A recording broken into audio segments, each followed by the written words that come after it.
Okay, one more mic check. Mic check. 1, 2. Mic check. 1, 2, 3, 4, 5. Check, check, check. Nothing? Check, check, check. It's not clean? It's bad audio? Now it's good? Now it's good?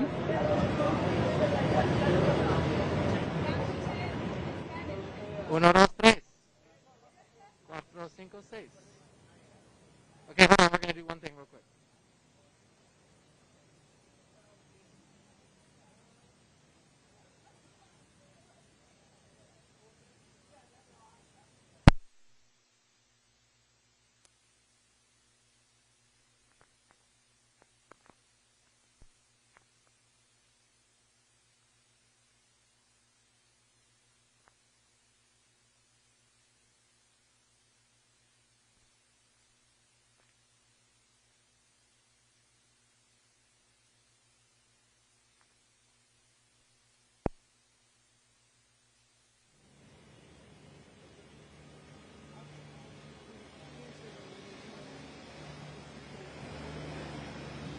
Mic check. 1, 2, 3, 4, 5, 6. Sam, yes, no?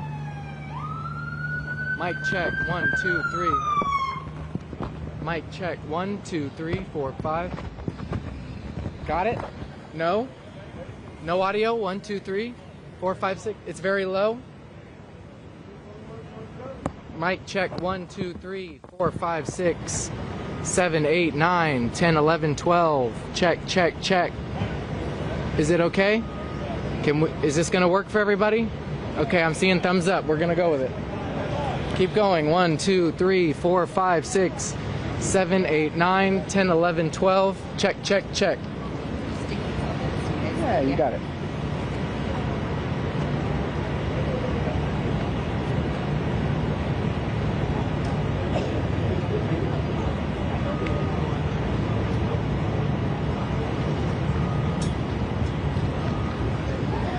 Mic check. 1, 2, 3, 4, 5. Pope, you got it? John, you got it?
Test.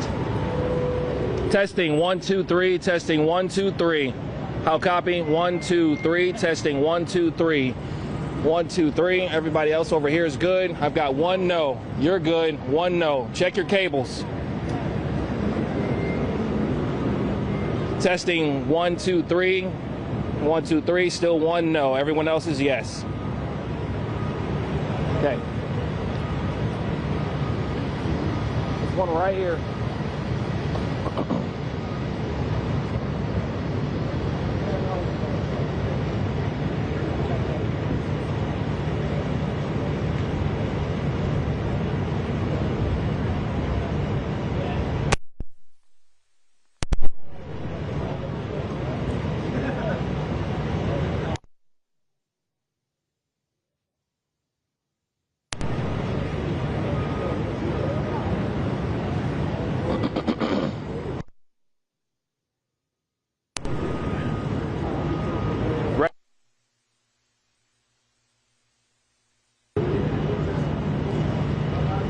One last test. Testing 1, 2, 3. Testing 1, 2, 3.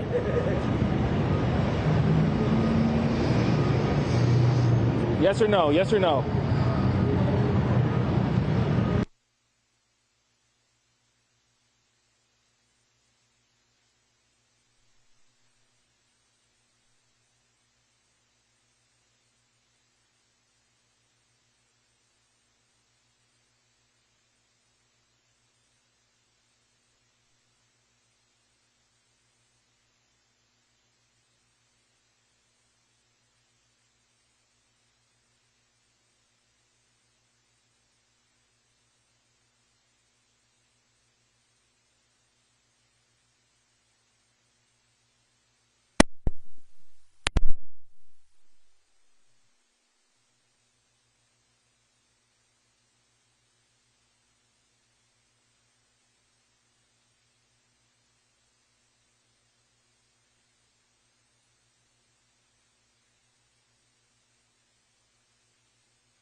Thank everybody for being here. I visited with some locals who live around here, including a family member of the owner of this store. I let her know that I first came to the store about 21 years ago. Been to this store every year for many years.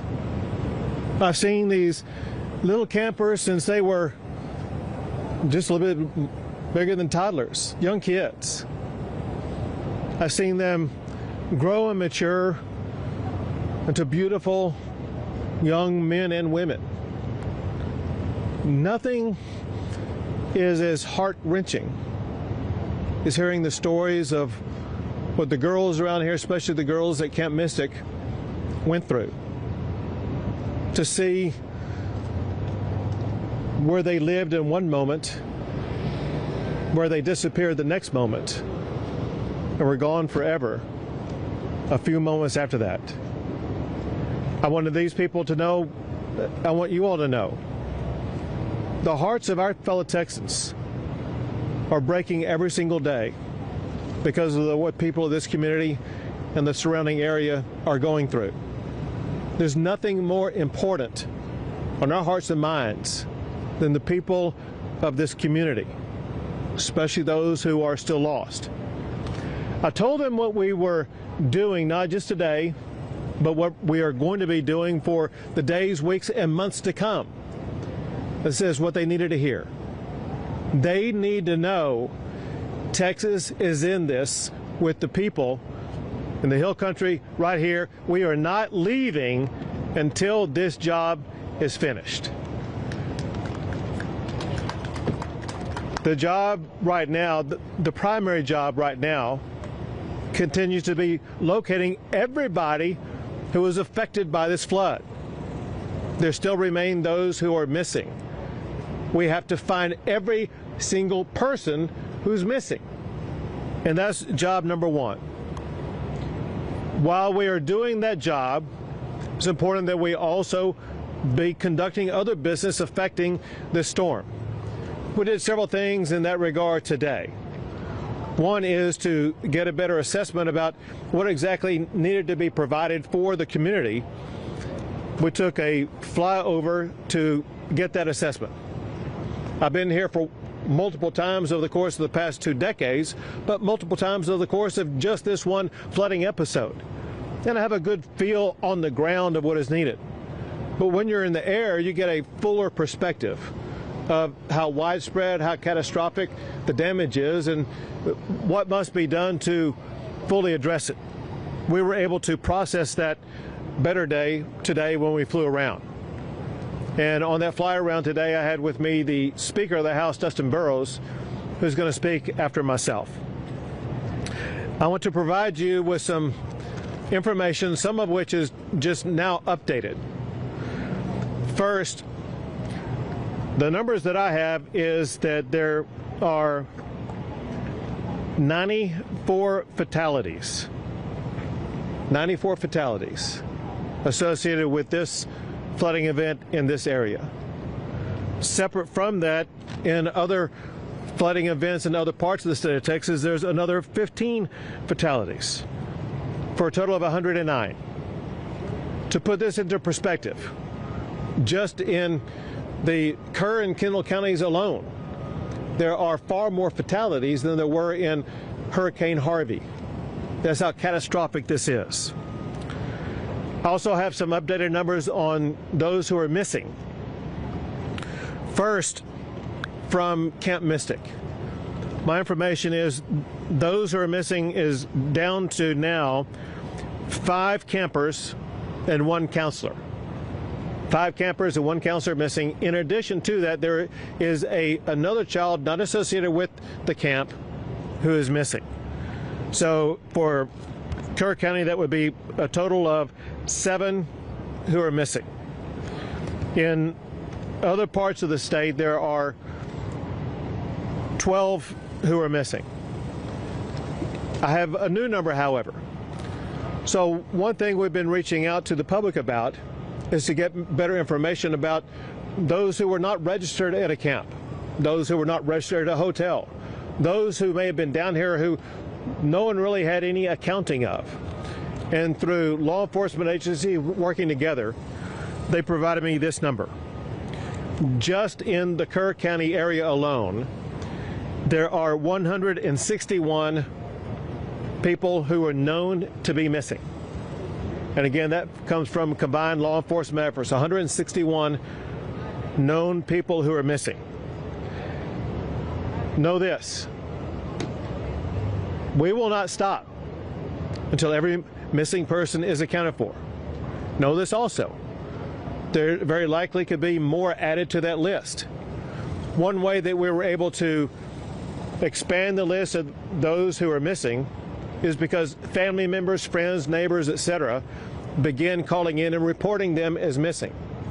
What I want to do is once again provide a reminder to anybody watching this that if you have a friend, a family member, somebody that you think may be missing because of this storm, we need you to call the number that I'm about to give you.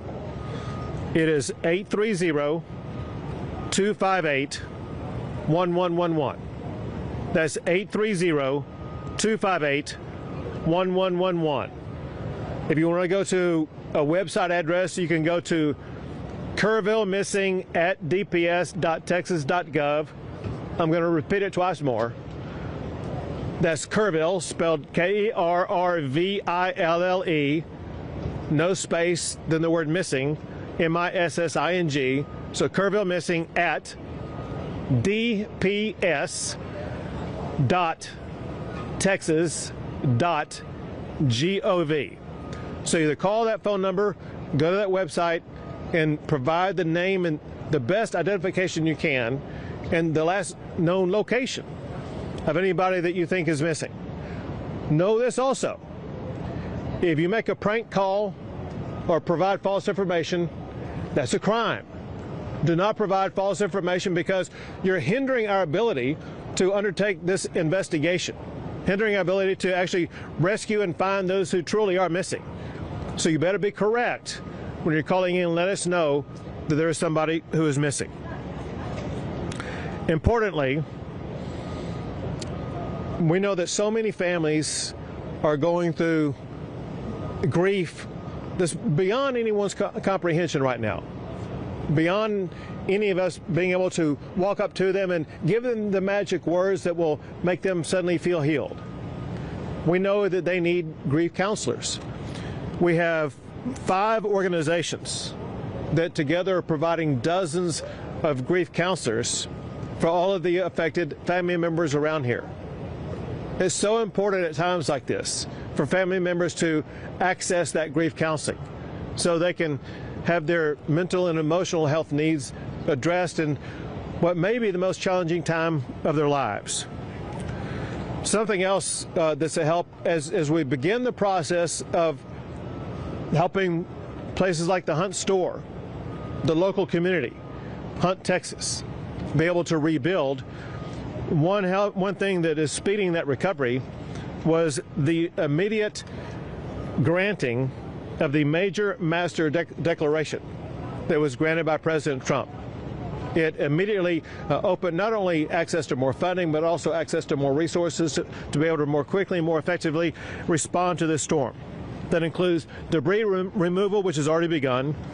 It includes assistance for individuals who are eligible to apply, and the Director of Texas Division of Emergency Management will explain more about that in a second. But there are 2 categories of people or entities that there is money available to assist. One are individuals affected by the storm. Another are public entities like the town of Hunt, like the town of Kerrville, like the county of Kerr, etc.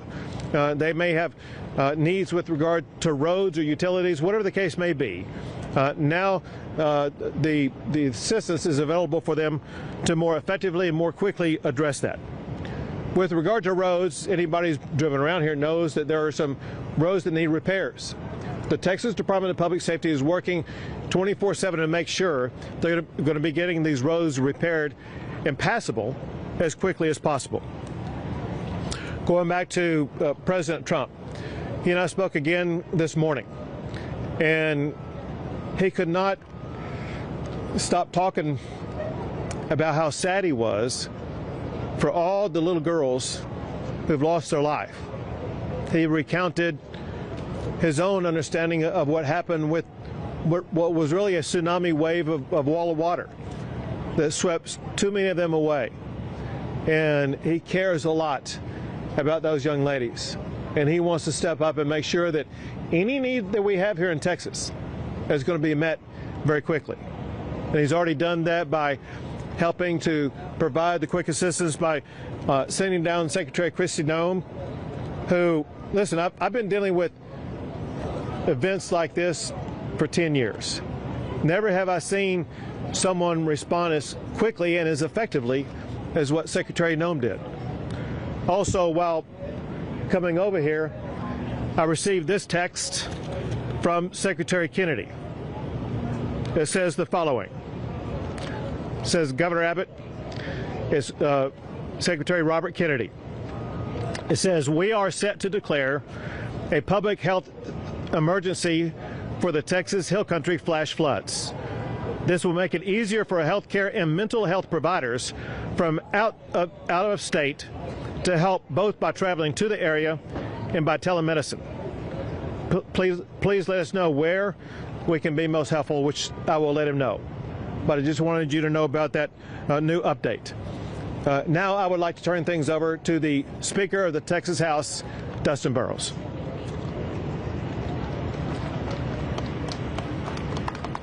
Thank you, Governor. First, to the members of the community and to all those who've been impacted, the survivors, those who've lost loved ones, I know there's not any adequate words any of us can express to share our care and concern. But I want to promise you, every person in this state, every tip of it, we have held you in our thoughts, in our prayers, and we will continue to do so as you go through this. And you take care of what I know all Texans can endure. I had the opportunity to fly with Governor Abbott today over the damaged area. It is hard to comprehend the amount of water that came through in such a short period of time. It is unimaginable what the victims and survivors went through as they were faced with that, and we heard the stories about that. And looking at the debris and looking at the problems and all of the damage that's been done, I know there's a long road to recovery. But through that, we saw some silver linings. We saw Texas flags being flown proudly because we know people of this state are resilient. We saw people from all over the state coming together and working and volunteering and trying to begin helping rebuild and continuing with the search and recovery efforts. I have had members of the Texas House from all over the state looking for ways to help. You have a great local representative with West Verdell, but I promise you, every Texan, all 150 members of the Texas House have been looking for ways to help, whether it's helping to raise money or wanting to do things. They are committed to it. I want to thank Governor Abbott for saying that we will address these issues in a special session in 2 weeks. And I want to assure you, the Texas House will be organized, we will be ready, and we stand willing and able to listen to the community and experts and do all that we can to help address it from this perspective. So thank you all very much for the opportunity. I'll turn over the microphone.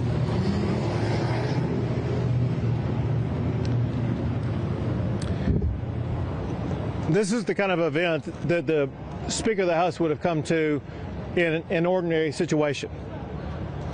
When you consider the fact that we're going to start a special session 2 Mondays from now, a special session that will have at the top of its agenda helping communities like in Kerr County, Kendall County, as well as in Central Texas and the Big Country, all areas affected by the floods of the past week. Those issues are going to be on the agenda for the state to address from top to bottom. We want to make sure that when we end that session, we end it making sure these communities are better, more resilient, and have the resources that they need for the next chapter of their lives. Now we have the director of the Texas Department of Public Safety, Freeman Martin.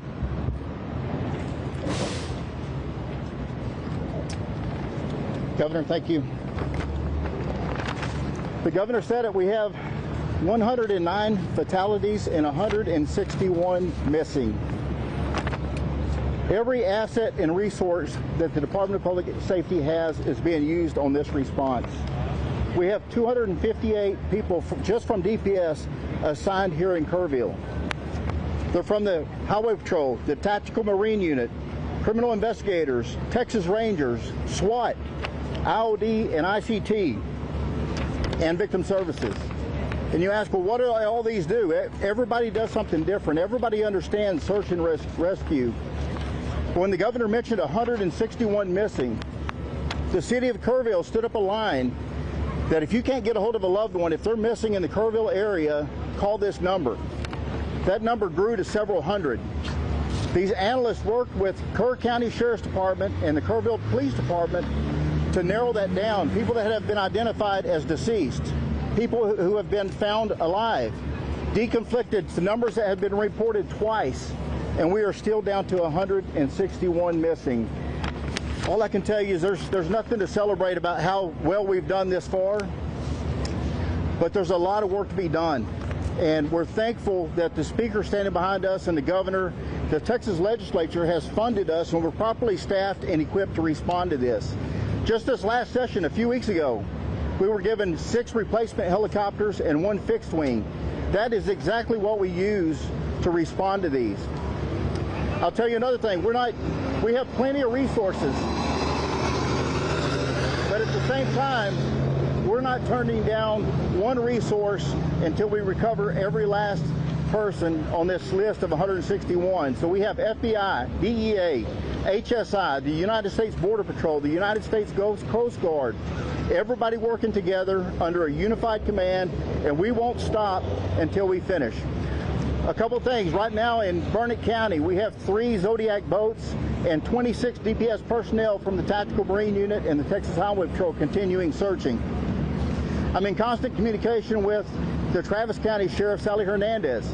They are helping us at the medical examiner's office, and at the same time, they have as many as 10 people that are missing from Travis County.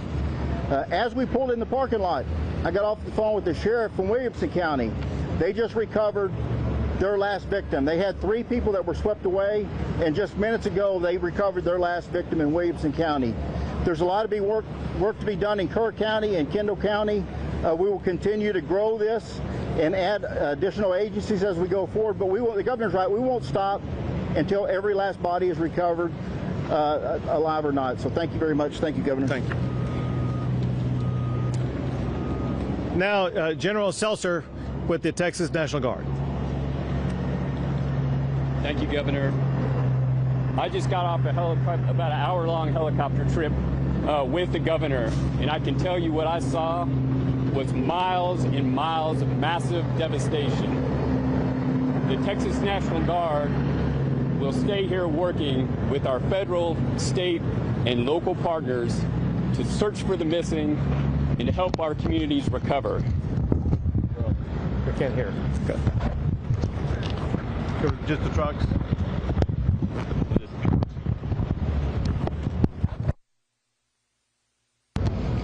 We will continue using assets such as search crews on the ground, high-profile military vehicles, Black Hawk helicopters with rescue hoists, and heavy Chinook helicopters in order to conduct search and rescue, evacuation, and to insert critical safety teams into austere areas to help life-saving. Aiding us in the effort today is the arrival of 4 Black Hawk helicopters from the state of Arkansas. That grows our agency count to 13 helicopters in support of this effort. Additionally, overhead, for the last 3 days, we have had MQ-9 Reaper remotely piloted aircraft conducting search and rescue operations. We are working with other states to get additional crews to support so that we can expand the coverage of that search and rescue operation.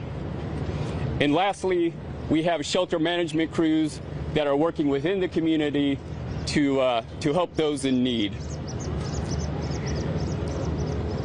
I would like to close by saying something that the governor has said many times before. He's said it many times today, but I'll emphasize it. Your National Guard will not leave until every person is found, and we will not leave until our communities are recovered. Thank you. Thank you.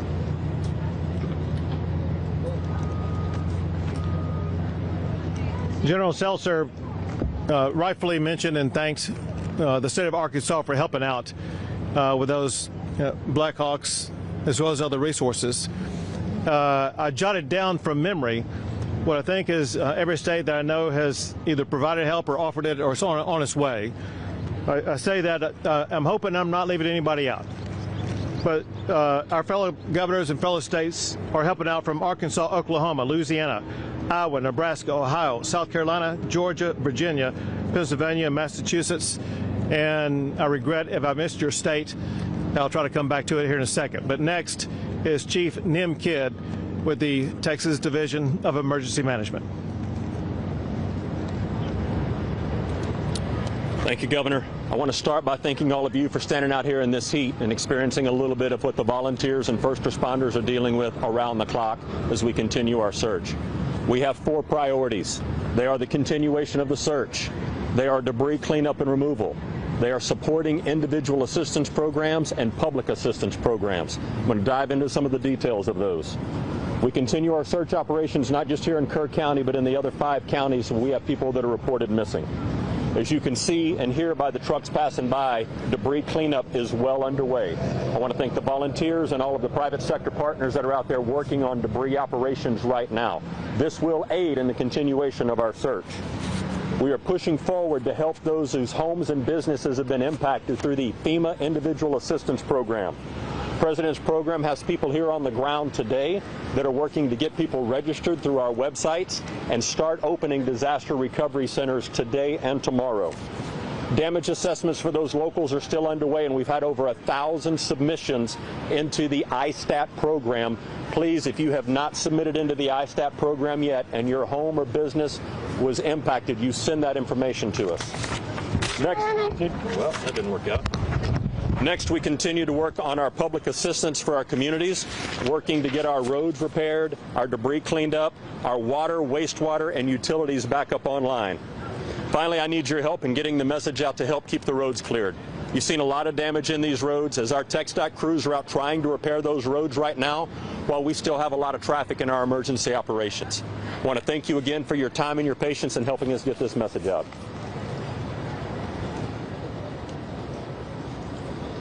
Thank you, Chief.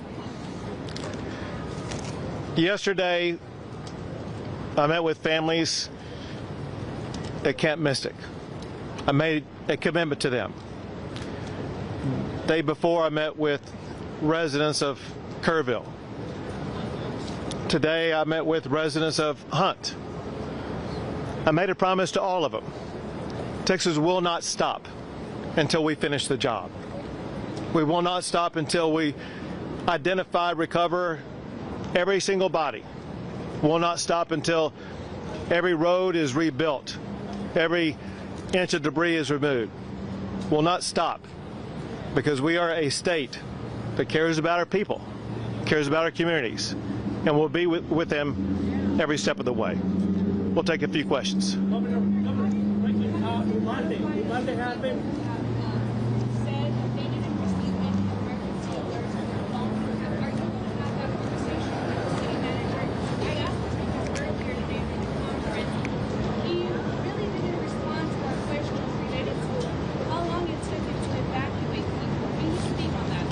So obviously the local officials who were on the ground at the time would know the most about that. But let's talk about it in this way.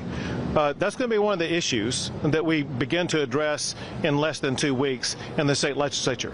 We're going to address every aspect of this storm to make sure that we're going to have in place the systems that are needed to prevent deadly flooding events like this in the future. Governor? When Monday happened, Governor, you led an investigation. Are you going to ask for investigation in this case? So you, we say when Harvey happened? No, Monday. Oh, you've Uvalde happened. Yeah. And it was gross negligence back then. Now this happened, and the death toll is enormous. Are you going to ask for investigation? Who is to blame here? Right. So I'm going to talk about two different things. The first part of your question, and that is an investigation. We know a special session's coming in about 10 days. That's where, I would say, where it begins. Candidly, those investigations will begin by both the House and Senate before we go into session. So probably beginning later this week or the early part of next week, there'll be committees formed that are already kind of working on ideas about ways to address this. Second part of your question needs to be addressed. You ask, and I'm going to use your words, who's to blame? Know this. That's the word choice of losers. Let me explain one thing about Texas, and that is Texas, every square inch of our state cares about football. You could be in Hunt, Texas, Huntsville, Texas, Houston, Texas, any size community, they care about football. High school, Friday night lights, college football, or pro. And know this, every football team makes mistakes. The losing teams are the ones that try to point out who's to blame. The championship teams are the ones that say, don't worry about it, man, we got this. We're going to make sure that we go score again, that we're going to win this game. The way winners talk is not to point fingers. They talk about solutions. What Texas is all about is solutions. In fact, I want to read you something that I received last night that's worth emphasizing to put this in context.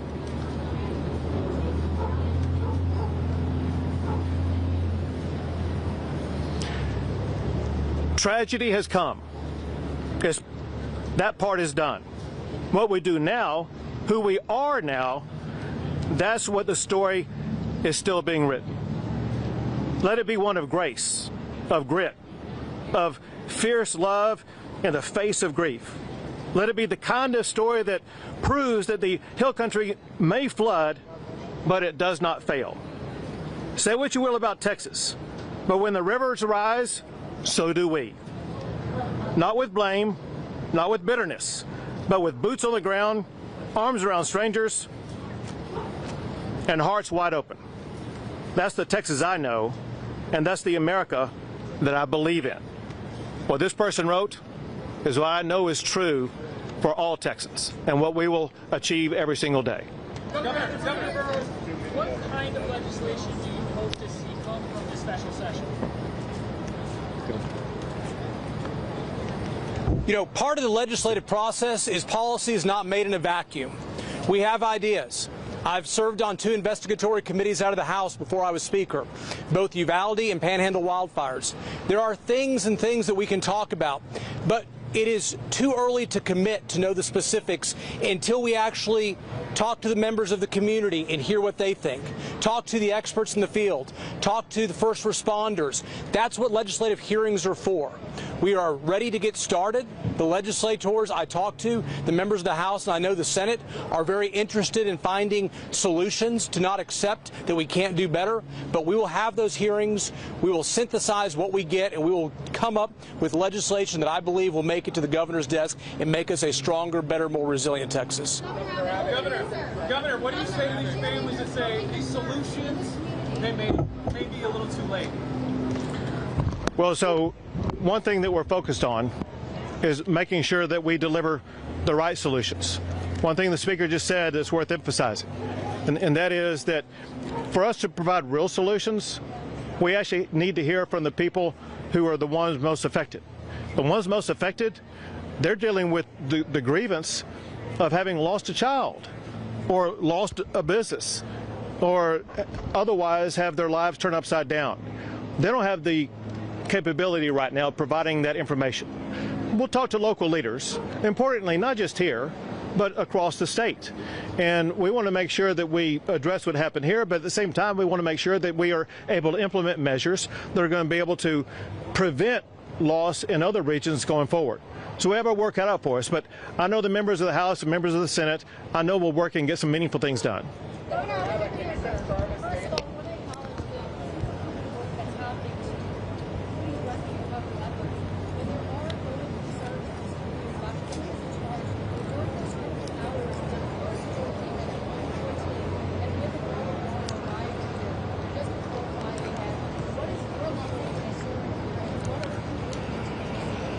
So again, my focus isn't on trying to say, oh, you did wrong or you should have done better there. My job is to bring Texas and Texans together and make sure that we immediately start delivering on solutions. You talk about the heroic effort, and no one has seen the level of response as what Texas has provided over the past 4 days or so. And we continue to maintain that response here while also going to the state capitol and working on around-the-clock responses there to make sure that we do deliver real solutions for these people sitting right behind you.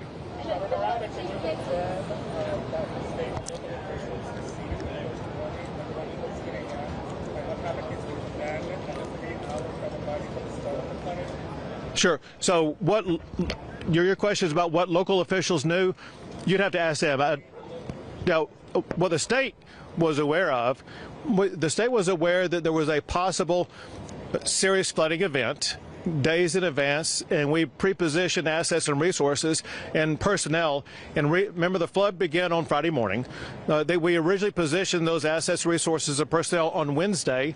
Then when greater clarity was discerned on Thursday, we moved them closer, added, and made sure that we had adequate supply going into Friday. So we were ready with the resources on the ground to be able to quickly respond. Some people say, well, we responded so fast. One reason we did respond fast is because we had assets here already. That said, we didn't know the magnitude of the storm. We knew that there was a flash flood warning.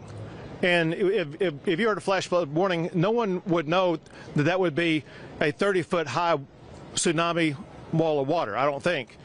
But all I can tell you is the information we had, the state had, and that we acted on was information that catalyzed us to begin putting assets and resources in place 2 days before the event happened. We have time for two more, folks. She's going to follow up, sir. I'm local. Yep.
Well, so if I could say this.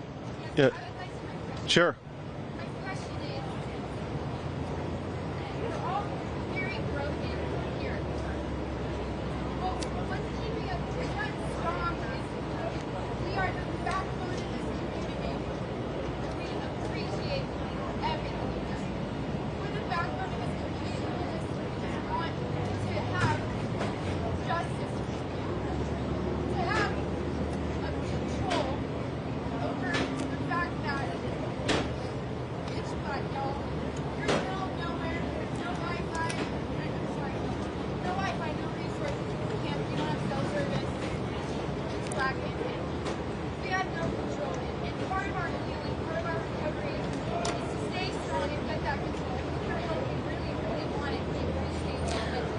Well, yep. Well, I'm gonna connect you with someone. Yeah. So let.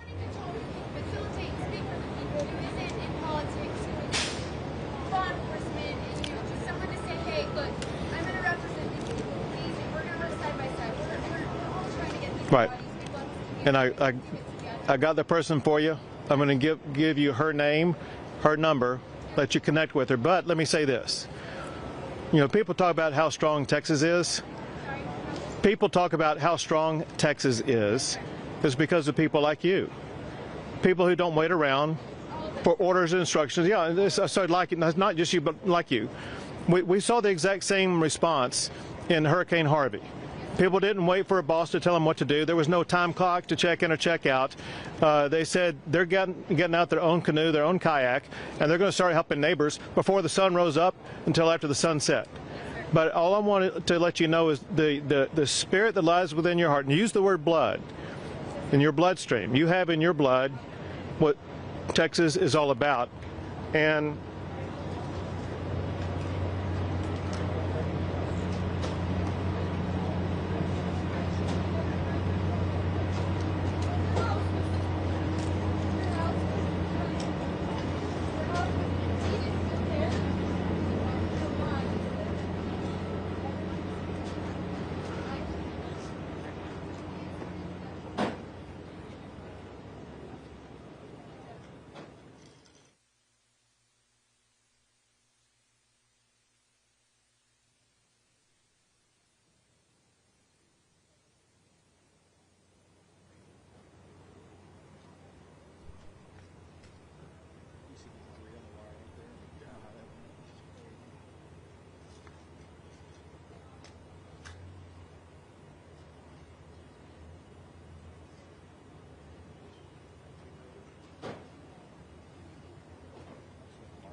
Two more questions.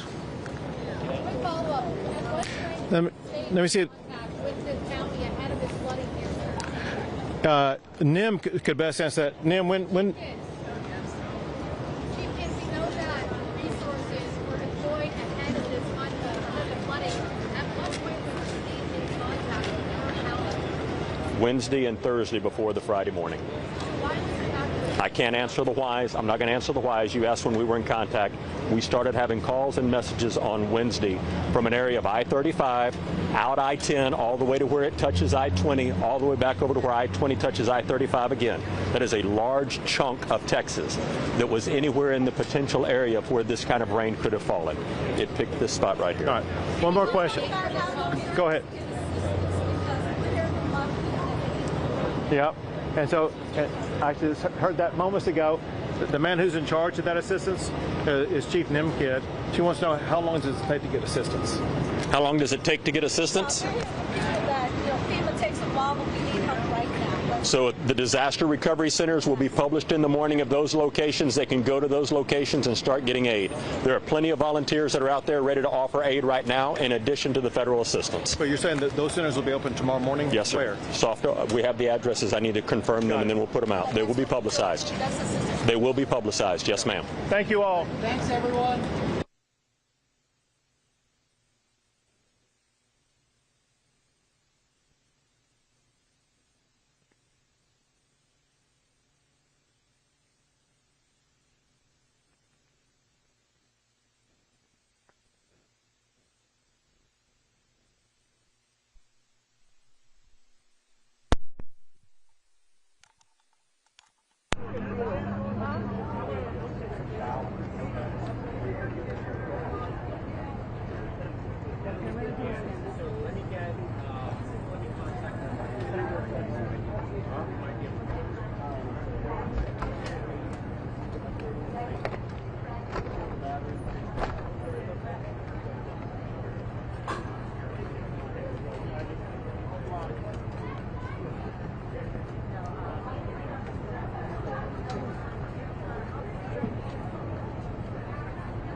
Kenny. What's up, Kenny? Es Kevin aquí desde Texas, desde Hunt, Texas. Kenny, mira, yo llamé temprano, solamente quiero que ustedes me digan si grabaron todo lo que yo mandé de la conferencia de prensa del gobernador Abbott.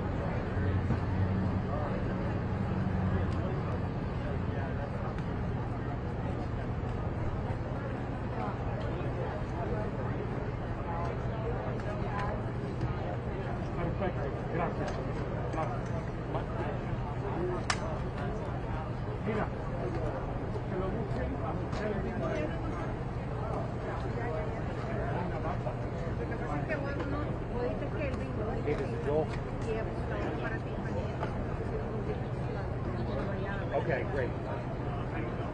Yes. Yeah, that would be great. Yep. It's ATL02. Same feed the press was on. Yep, your lead. Go for it. 202. Okay. 351. Hello. 4723. Dial it in now. We're going to get her in front of the camera. Yep. Can I stay on the line with you? Okay.